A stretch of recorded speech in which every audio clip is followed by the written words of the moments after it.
The inter-islander ferry Aratere has completed its final journey across Cook Strait. No issues for the vessel, which has had a troubled 26 years in service. Crew and passengers celebrating today, and the Minister of Rail, Winston Peters, there when it docked to hand deliver a thank you letter. Abby Wakefield was on board for the voyage.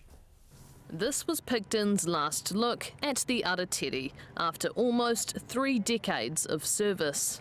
A long history Gary Coburn has been a part of, and today he had a full circle moment. Thanks very much, Joy. I'm going to lift the span off the ship this morning for the last time, and as I put it on for the first time. Passengers travelled from far and wide for the trip. I've just been up in New Plymouth visiting family, but then I got the call that Lockie wanted to see the ferry. Sad to see it go.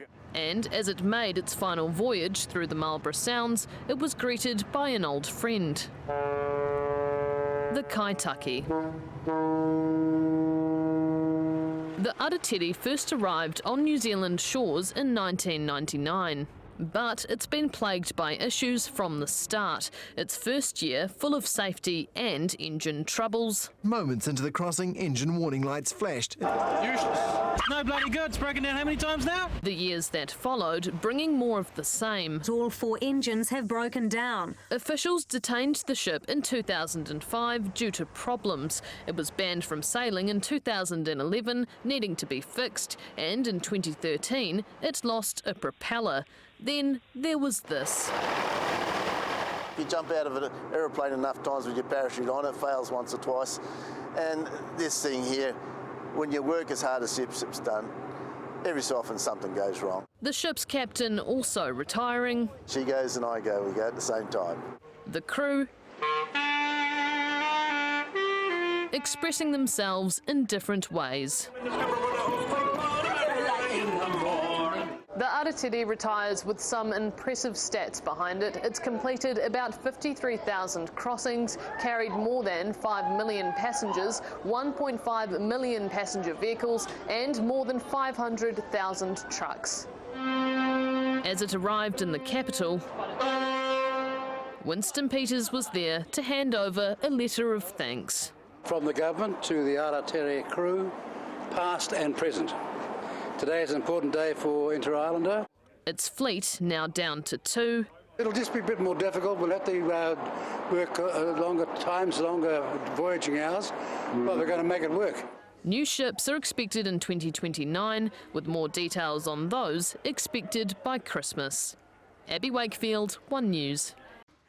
The only rail-enabled Cook Strait ferry, the Aratere, has just sailed into Wellington for the final time. The 26-year-old vessel will now be laid up to make way for new infrastructure for newer, bigger vessels. Glenn McConnell was on the final journey. Through the fog and into Picton for one last time, the Aratere. Retiring after 26 years on the Cook Strait. What isn't broadcast is how hard the ship actually works. When it's not having a checkered history, it's actually a very hard working ship. And most of the time it's carrying the fleet. That checkered history including last year's grounding and even a rat infestation following the 2011 upgrades.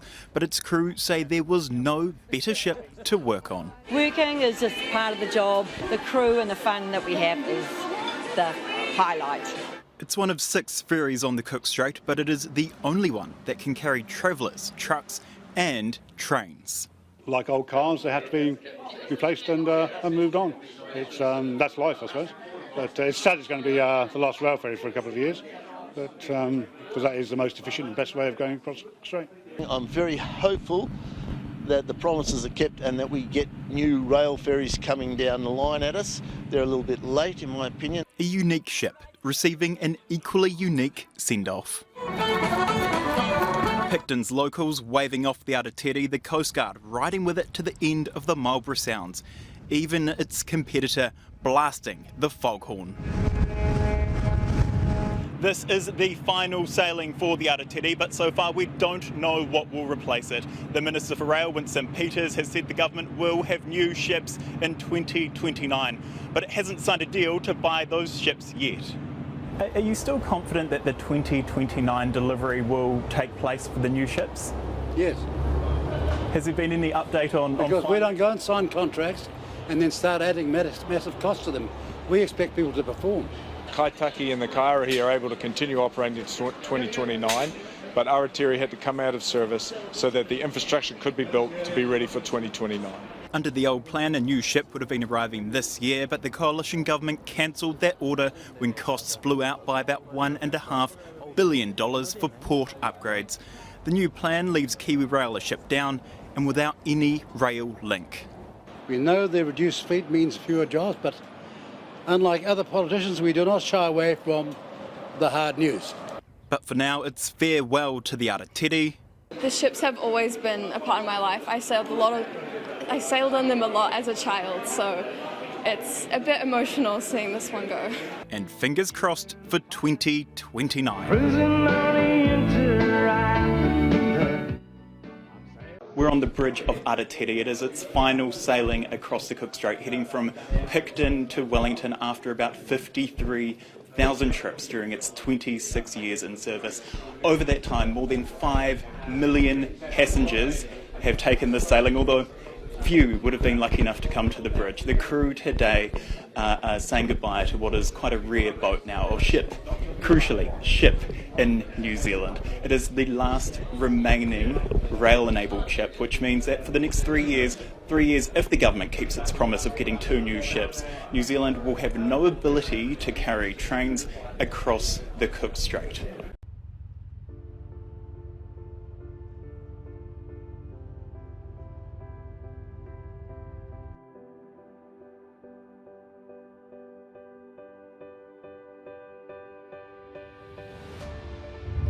We're here on the Inter-Islander Aratere ferry, which is currently making its last ever sailing across the Cook Strait after 26 years in service.